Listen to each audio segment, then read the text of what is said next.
কোথায় আমরা আন্ডার, কোথায় বিলো, কোথায় বিনিথ, কোথায় ডাউন বসাবো সেই সম্পর্কে আমরা খুব সহজে এই কয়েকটা উদাহরণের মাধ্যমে জানতে পারবো।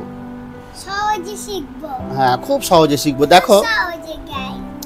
হ্যাঁ, তাহলে যখনই কোনো বাংলা বাক্যের সঙ্গে নিচে কথাটা থাকবে বা এর নিচে কি থাকবে, এই এর নিচে, এর নিচে, ঠিক আছে? হ্যাঁ, কোনো কিছুর নিচে থাকতে হবে, যেমন গাছের নিচে, বালিশের নিচে, নাকের নিচে, গাছের নিচে, বা এরকম যদি থাকে তখনই আমরা কোথায় কি বসাবো খুব সহজে আমরা বুঝবো। দেখো, খুব মন দিয়ে শুনবে, তাহলে একদম ক্লিয়ার হয়ে যাবে, খুব ইজি। হ্যাঁ, যেমন দেখো, আমি গাছের নিচে আছি, ঠিক আছে? তাহলে তুমি ভাবো যে এই গাছ, এইটা ধরো গাছ, হ্যাঁ একটু এঁকে দিই জাস্ট, আর তুমি এই জায়গাটাই অপেক্ষা করছো, ঠিক আছে? তাহলে এই যে গাছের ডালপালার সঙ্গে তোমার কি কোনো টাচ আছে? না, মানে কোনো টাচ নেই, একটা ডিস্টেন্স রয়েছে, ফাঁকা রয়েছে, তখনই কি বসাতে হবে জানো? কি বসাতে হবে জানো?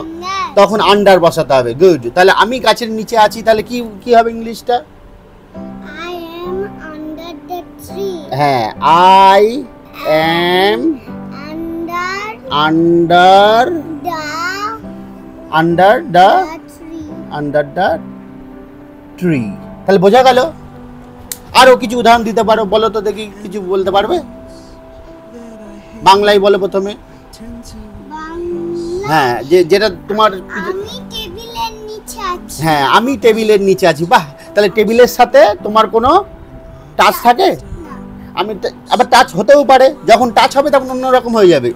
যদি টেবিলের নিচে তুমি থাকো, তোমার মাথার সাথে যদি টেবিলের যদি সংস্পর্শ না থাকে, স্পর্শ না থাকে, টাচ না থাকে, তখন কি বসাতে হবে? আন্ডার। ঠিক আছে? এইবার দেখো, যখন কোনো জিনিস স্পর্শ থাকবে, যার তলায় রেখে দেবো তার সাথে কি থাকবে? স্পর্শ থাকবে, তখন আমরা আর আন্ডার বসাতে পারবো না, তখন কি বসাতে হবে? বিনিথ বসাতে হবে অথবা আন্ডারনিথ বসাতে হবে। ক্লিয়ার? এইবার দেখো বাক্যটা পড়ো। মোবাইলটি বালিশের নিচে আছে। যখন আমরা মোবাইল বালিশের নিচে রেখে দিই তখন কি থাকে? মোবাইলের সাথে বালিশের কি থাকে? হ্যাঁ, ঠেকে থাকে, টাচ হয়ে থাকে। তখন এমন কন্ডিশন হবে যখন টাচ হয়ে থাকবে তখন আন্ডারনিথ, খুব সহজে। এই বিনিথটা যদি মনে না রাখতে পারে, আন্ডারনিথটা মনে রাখবে। এই আন্ডারের সাথে একটা নিথ কথাটা, আর এখানে বি এর সাথে নিথ কথাটা, বি নিথ, NEATH। এই দেখো এখানে NEATH, নিথ। ঠিক আছে? যখন কোনো কিছুর সাথে টাচ হয়ে থাকবে তখন কি বসাতে হবে? আন্ডারনিথ। তাহলে মোবাইলটি বালিশের নিচে আছে, তাহলে ইংলিশটা কি হবে বলো? হ্যাঁ, দ্য মোবাইল ফোন বা দ্য মোবাইল ইজ আন্ডারনিথ। হ্যাঁ, এই ওয়ার্ডটা তুমি জানো না, তাই তো? আন্ডারনিথ অথবা বিনিথ, এটাও বসাতে পারো, আর লিখলাম না আমি। ঠিক আছে? The mobile is underneath the pillow. Pillow বানান জানো? PIPLLOW, pillow. সহজ বানান। হ্যাঁ, PIPLLOW, পিলো। ঠিক আছে? তাহলে কি বুঝলে এই দুটো থেকে, এই দুটো বাক্য থেকে? আমাকে একটু সামারাইজ করো।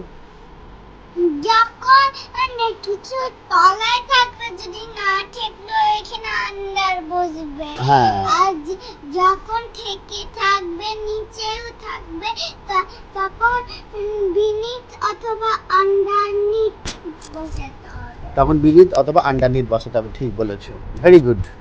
এইবার দেখো, আমাদের মুখ নাকের নিচে আছে। আমাদের মুখ নাকের নিচে আছে, তাহলে কি হবে বলো? Our mouth is under our nose. এখানে আন্ডার বসবে না, কি হবে?